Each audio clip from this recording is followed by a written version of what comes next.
একটু ভেবে ঠোঁট বাঁকিয়ে আবার বলল, আইডিয়া, তোকে বরং পরপারে পাঠিয়ে দিই। ওখানে গিয়ে সারা জীবন শান্তিতে গিয়ে ঘুমাস। ড্যানি শিউরে উঠে ভয়ে সাথে সাথে বাঁধনের পা দুটো জড়িয়ে ধরে কেঁদে উঠল। আমাকে মারবেন না প্লিজ। আমার ভুল হয়ে গেছে। আমি আর কখনো কোনো খারাপ কাজ করব না। ভালো হয়ে যাব প্লিজ। বাঁধন এক চরম বিরক্তি আর ঘৃণায় মুখ কুঁচকে বলল, ডিসগাস্টিং, এই বালটাকে আমার সামনে থেকে সরাতো। সাথে সাথে দুজন গার্ড এসে পশুর মতো টেনে নিয়ে হিঁচড়ে ড্যানিকে তুলে ধরলো। বাঁধন অলসভাবে সোজা হয়ে দাঁড়িয়ে শুধু একটু হাত বাড়ালো, গম্ভীর গলায় উচ্চারণ করলো, গান। তৎক্ষণাৎ একজন গার্ড নিপুণ ভঙ্গিতে একটা ভারী সিলভার রিভলভার তুলে দিল বাঁধনের প্রসারিত হাতের তালুতে। বাঁধন রিভলভারটা হাতে নিয়ে এক নজর ঘুরিয়ে দেখলো, চেম্বারটা ঠিক করলো, তারপর চোখের পলকে সরাসরি রিভলভারটা তাক করলো ড্যানির কপাল বরাবর। ড্যানি ভয়ে চিৎকার করে আর্তনাদ করে উঠল, আমাকে মারবেন না প্লিজ, আমি হাত জোড় করছি। বাঁধন মৃদু হেসে ঠান্ডা চোখে ড্যানির দিকে তাকিয়ে বলল, তোকে বাঁচিয়ে রাখা যাবে না ড্যানি। তোকে বাঁচিয়ে রাখলে আবার তুই আমার কলিজায় হাত দিবি। ড্যানির বাঁচার আকুতিতে আবার কিছু একটা বলতে চাইলো, কিন্তু তার আগেই বাঁধন তার দিকে তাকিয়ে ঠোঁটের কোণে শেষবারের মতো বাঁকা হাসি ফুটিয়ে দুটো শব্দ উচ্চারণ করলো, হ্যাপি জার্নি। ঠাস ঠাস মুহূর্তেই নীরবতা ভেঙে প্রতিধ্বনিত হলো গুলির শব্দ। দুটো তাজা বুলেট সরাসরি কপাল ভেদ করে ড্যানির মাথার পেছনে চলে গেল। মুহূর্তের মধ্যে তার শরীরটা ধনুকের মতো বেঁকে গিয়ে ধপাস করে নিথর হয়ে ফ্লোরে আছড়ে পড়ল। চোখের পলকে রক্তে ভেসে গেল চারপাশ। এই কানাডা শহরের সবচেয়ে কুখ্যাত আর পাপী লোকটাকে এক নিমেষে ধ্বংস করে দিল বাঁধন, যাকে ধ্বংস করা তো দূরের কথা, যার নাম শুনলেই গোটা শহর ভয়ে কাঁপত। সেই শক্তিশালী মাফিয়া ড্যানির অধ্যায়ের মাত্র 1 সেকেন্ডে ইতি ঘটিয়ে দিল স্বয়ং জাওয়াদ অধীর বাঁধন। শোচনীয় এই দৃশ্য দেখে দু হাত কান চেপে ধরে আতঙ্কে চিৎকার দিয়ে করে উঠল রূপা। চোখের সামনে রক্তাক্ত নিস্পন্দ অবস্থায় পড়ে আছে ড্যানি। বাঁধন নিজের হাতে সরাসরি গুলিটা চালিয়ে দিল। রূপার সারা শরীর থরথর করে কাঁপতে লাগলো। সে অবিশ্বাসে থমকে যাওয়া চোখে তাকালো বাঁধনের দিকে। বাঁধনের এই রক্তহীন করা হিংস্র রূপ দেখে রূপার ভেতরটা হঠাৎ হাহাকার করে কেঁপে উঠল, যেন এতদিনের চেনা আদরের মানুষটা এক মুহূর্তের মধ্যে একদম অচেনা এক দানব হয়ে গেছে। রূপার চোখের দৃষ্টি ঝাপসা হয়ে এলো, চারপাশের সবকিছু বন করে ঘুরে উঠল। পুরো শরীরটা নিস্তেজ হয়ে ধীরে ধীরে মেঝেতে ঢলে পড়তে লাগলো। ঠিক তখনই বিদ্যুতের মতো ছুটে এলো বাঁধন।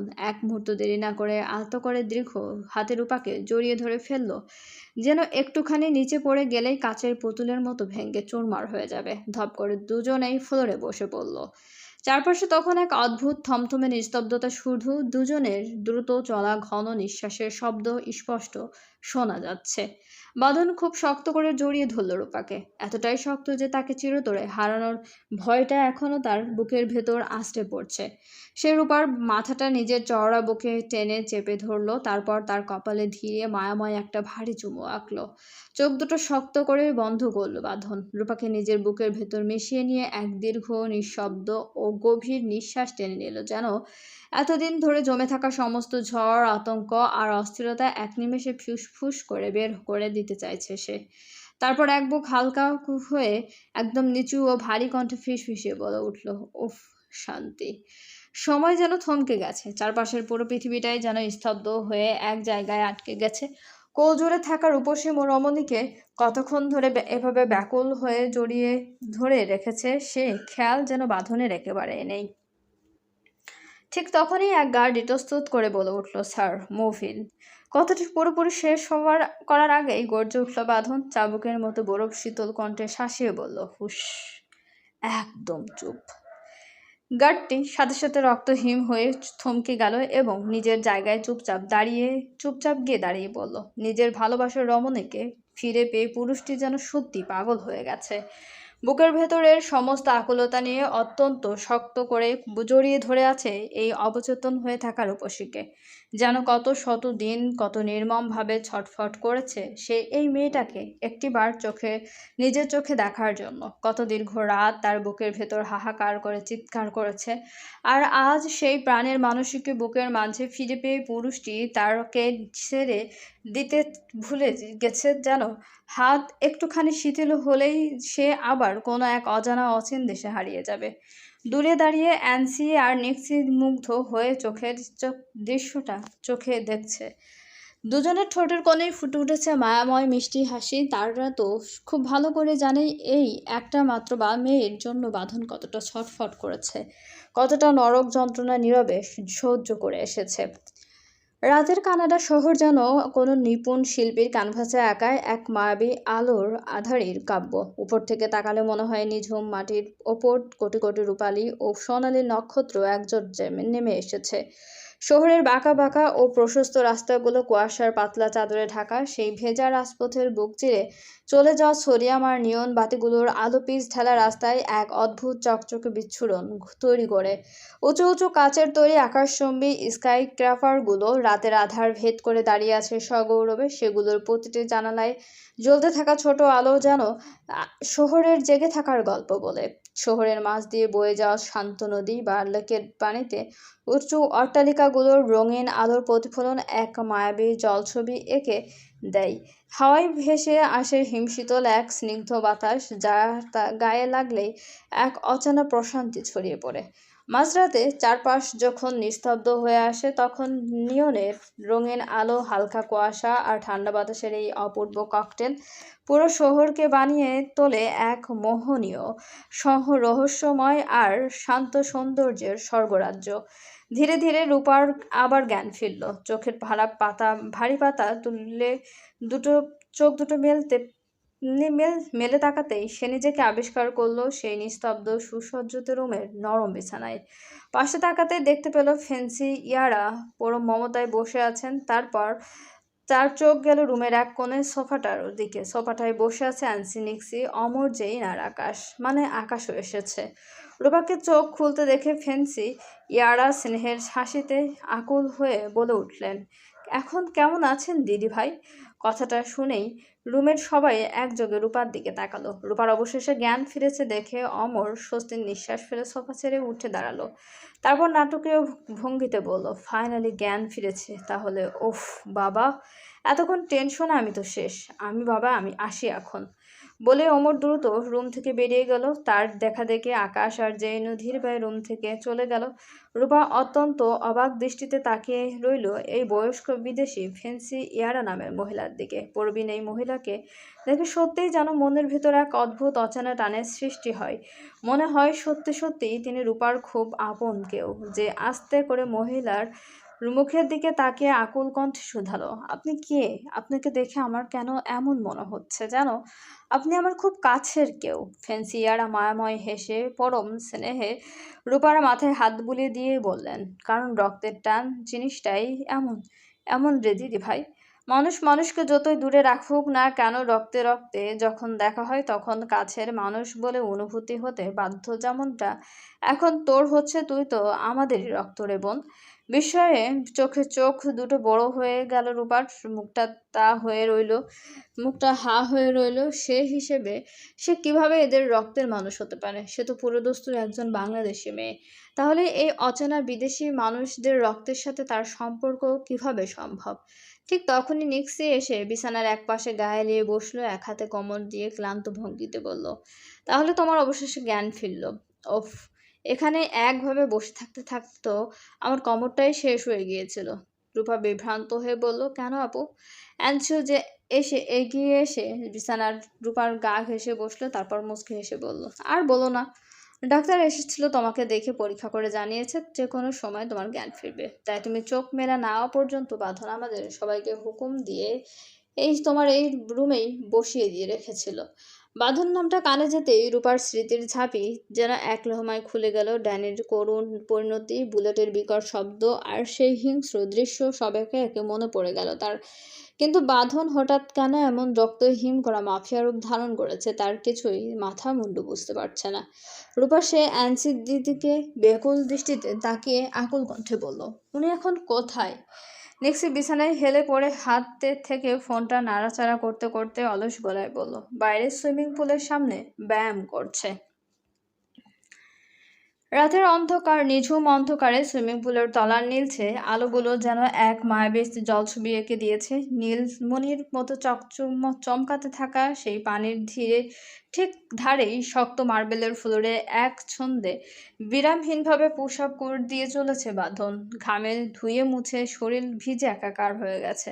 তার কিন্তু থামার কোনো নামগন্ধ নেই। পেশিগুলো টান টান হয়ে উঠেছে প্রতি উঠানামার সাথে। ইদানিং এই বাঁধনের এত কঠিন অভ্যাসে পরিণত হয়েছে গভীর রাতে আর একদম ভোরের শরীরকে এভাবে নিংড়ে দেওয়া। এতে বুকের ভেতরের অশান্ত আগ্নেয়গিরিটা যেন কিছুটা হলেও ঠান্ডা থাকে। তার পরনে একটা কালো ফিটেড স্পোর্টস টি শার্ট আর ডার্ক রানিং শর্টস। ফর্সা চওড়া শরীরটা ঘামের বিন্দুতে চিকচিক করছে, যার ফলে গায়ের কুচকুচে কালো ট্যাটুগুলো যেন আরো হিংস্র ও তাপ্ত হয়ে উঠেছে। কপালে ভেজা চুলগুলো লেপ্টে আছে শরীরের প্রতিটি ভাঁজে। তাকে এখন মারাত্মক রকমের বিপজ্জনক ও প্রলয়ঙ্করী মারাত্মক আকর্ষণীয় লাগছে। ঠিক তখনই অমর জৈন আর আকাশ ধীর পায়ে হেঁটে এসে বাঁধনের সামনে দাঁড়ালো। পাশে রাখা বোতের চেয়ারগুলোর থেকে তিনজনে গায়ে এলিয়ে বসে পড়ল। জৈন ঠোঁটের কোণে হালকা দুষ্ট হাসি এনে বলল, বাঁধন, তোর জানের জ্ঞান ফিরেছে রে। মুহূর্তের মধ্যে পুশব্দ থামিয়ে দিল বাঁধন। থমকে গেল তার প্রতিটি পেশি। হাঁপাতে হাঁপাতে এক ঝটকায় ফ্লোর থেকে সোজা হয়ে দাঁড়ালো। একদম নিস্তব্ধ বরফ শীতল পায়ে এসে দাঁড়ালো জেইনের ঠিক সামনে। তারপর জেইন কিছু বুঝে ওঠার কিংবা নিজেকে সামলে নেওয়ার 1 সেকেন্ড আগে চেয়ার সৌজেনিকে শূন্যে তুলে ফেললো সে। জেইন আতঙ্কে চিৎকার করে কিছু বলতে যাবে ঠিক, কিন্তু তার আগেই বাঁধন তার চরম আক্রোশে এক ধাক্কায় জেইনকে সোজা সুইমিং পুলের মাঝখানে ছুঁড়ে মারল।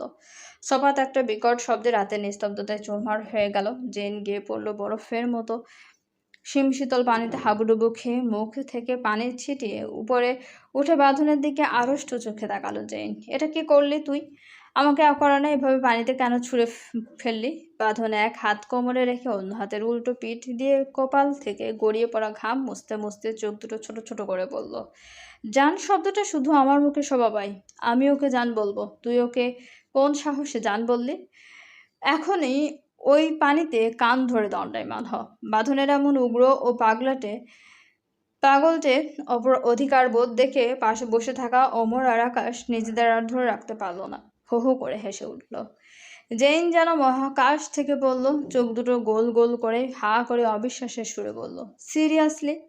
আমি কোথায় ওকে জান বললাম? আমি তো বললাম তোর জানের জ্ঞান ফিরেছে।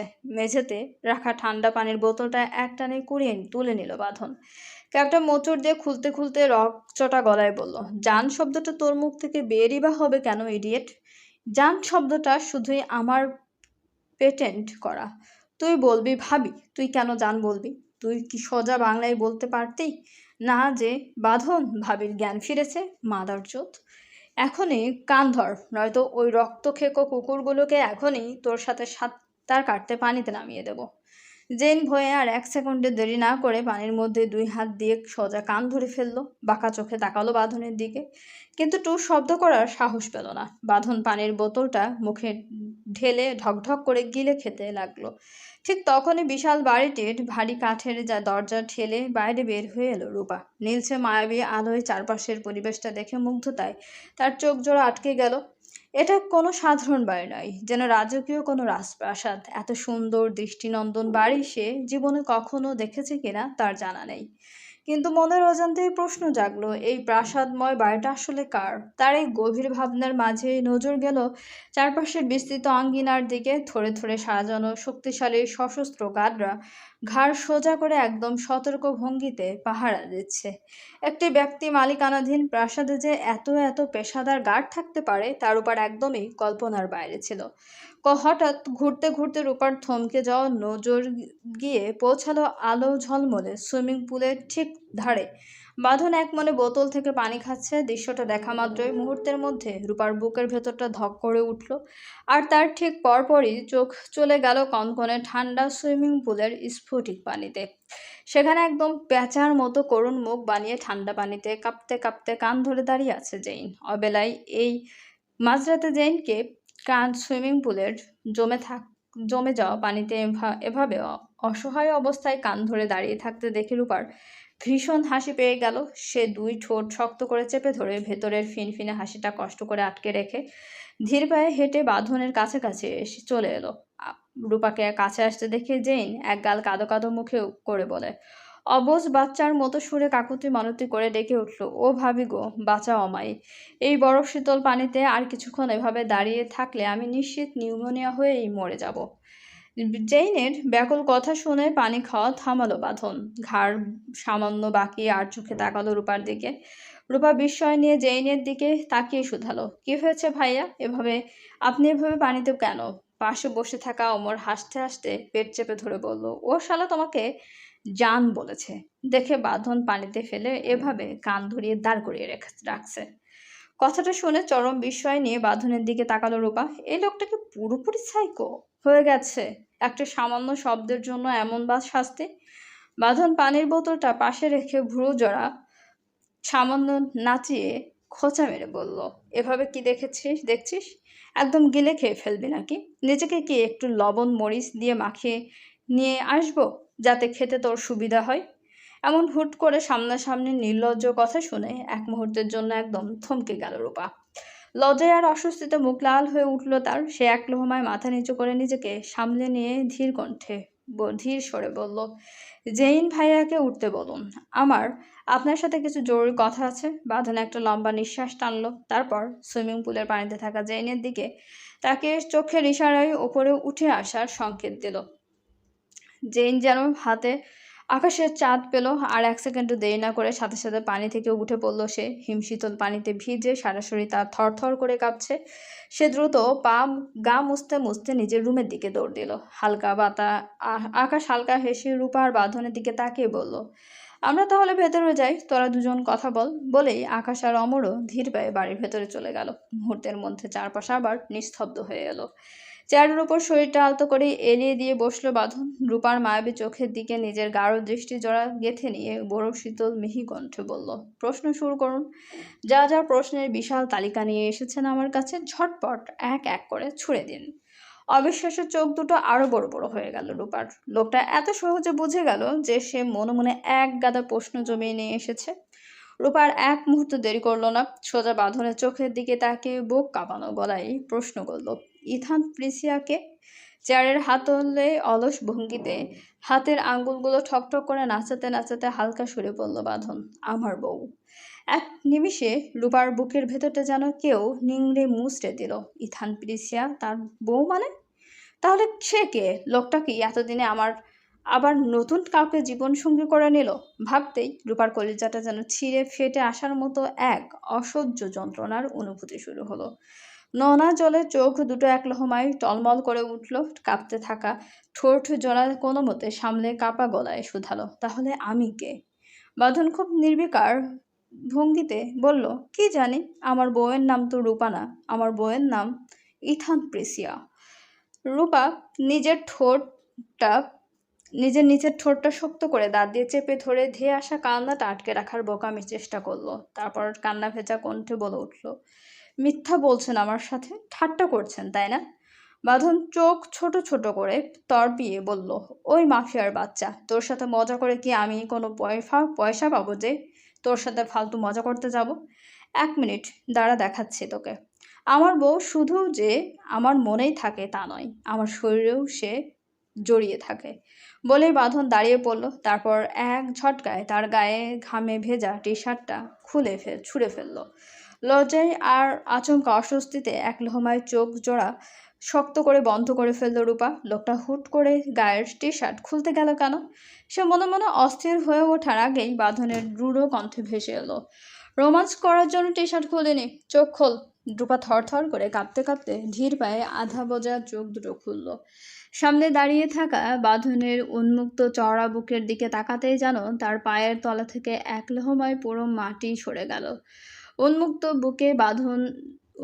বুকে দাঁড়িয়ে আছে বাঁধন, তার ছাতি বাঁ পাশে, একদম বুকের ভেতরে হৃৎপিণ্ডের ঠিক ওপরে অত্যন্ত নিখুঁত ও গাঢ় অক্ষরে ট্যাটু করে লেখা ফ্রেসিয়া। বাঁধনের নিজের বুকে রক্ত দিয়ে যেন অন্য এক নারীর নাম খোদাই করা, তার মানে এই প্রেসিয়া নামের মেয়েটাই সাথেই বাঁধনের সম্পর্ক সত্যি।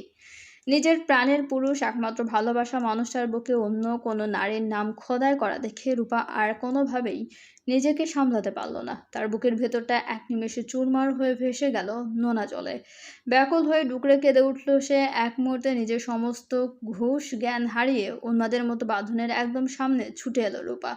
যেখানে বাঁধনের বুকের বাঁ পাশে ওই প্রিসিয়া নামটা লেখা, ঠিক সেখানে নিজের দুটো ছোট ছোট হাত দিয়ে একের পর এক কিল ঘুষি মারতে মারতে তীব্র কান্নায় চিৎকার করে উঠল, ব্যাড পুরুষ, তুই একটা ভীষণ ব্যাড পুরুষ। রূপার চোখ দুটো ছোট্ট হাত দুটোর পাগলাটে মারগুলোকে বাঁধনের কাছে মনে হলো যেন বডি ম্যাসাজ। সারাদিনের ক্লান্তি আর ব্যায়ামের পর শরীরটা যেন কেউ পরম যত্নে একটু হালকা করে দিচ্ছে। রূপার উন্মাদের মতো কাণ্ড আর অবুজের মতো ক্ষোভের কথাগুলো শুনে বাঁধন নিজের ঠোঁট দুটো শক্ত করে চেপে ধরে ভেতরের উদ্দাম হাসিটা কোনো মতো চেপে রাখলো। রূপা আরও ব্যাকুল হয়ে কাঁদতে কাঁদতে বাঁধনের শক্ত বুকে এলো পাথারে আঘাত করতে করতে আবারও বলে উঠল, কেন এমন করলি তুই আমার সাথে? ছেড়েই যখন দিবি, অন্য কাউকে বুকে বসাবি, তবে আমাকে কেন বিয়ে করেছিলি বল? ব্যাট পুরুষ, তোকে একদম খুন করে ফেলবো আমি। দাঁড়া, আগে তোকে নয়, আগে খুঁজে বের করে মারবো তোর এই প্রেসিয়াকে, তারপর এসে তোকে খুন করব। চলবে? গল্পটি চলাকালীন সবাই আমাদের চ্যানেলটা সাবস্ক্রাইব করুন এবং বিজ্ঞাপনগুলো অবশ্যই আপনারা পুরোটা দেখবেন। আপনারা কেউ বিজ্ঞাপন দেখছেন না, শুধু গল্প শুনছেন। ইনফ্যাক্ট আমি বলবো যে অনেকেই সবাই গল্প বড় করে দেন বলতেছেন, অথচ গল্পটাও অনেকেই কন্টিনিউ করেন না। Like 1 minute 2 minute average views, what is it? তাহলে এত কষ্ট করে তো আমার এত পড়ার কোনো মানে হয় না। তাহলে তো আমি ঠিকই করতেছিলাম, ছোট ছোট করে দিচ্ছিলাম। দ্যাটস গুড ছিল, আমার জন্য সহজ ছিল। কিছু বলার নাই আমার। অনেক ধন্যবাদ আপনাদেরকে।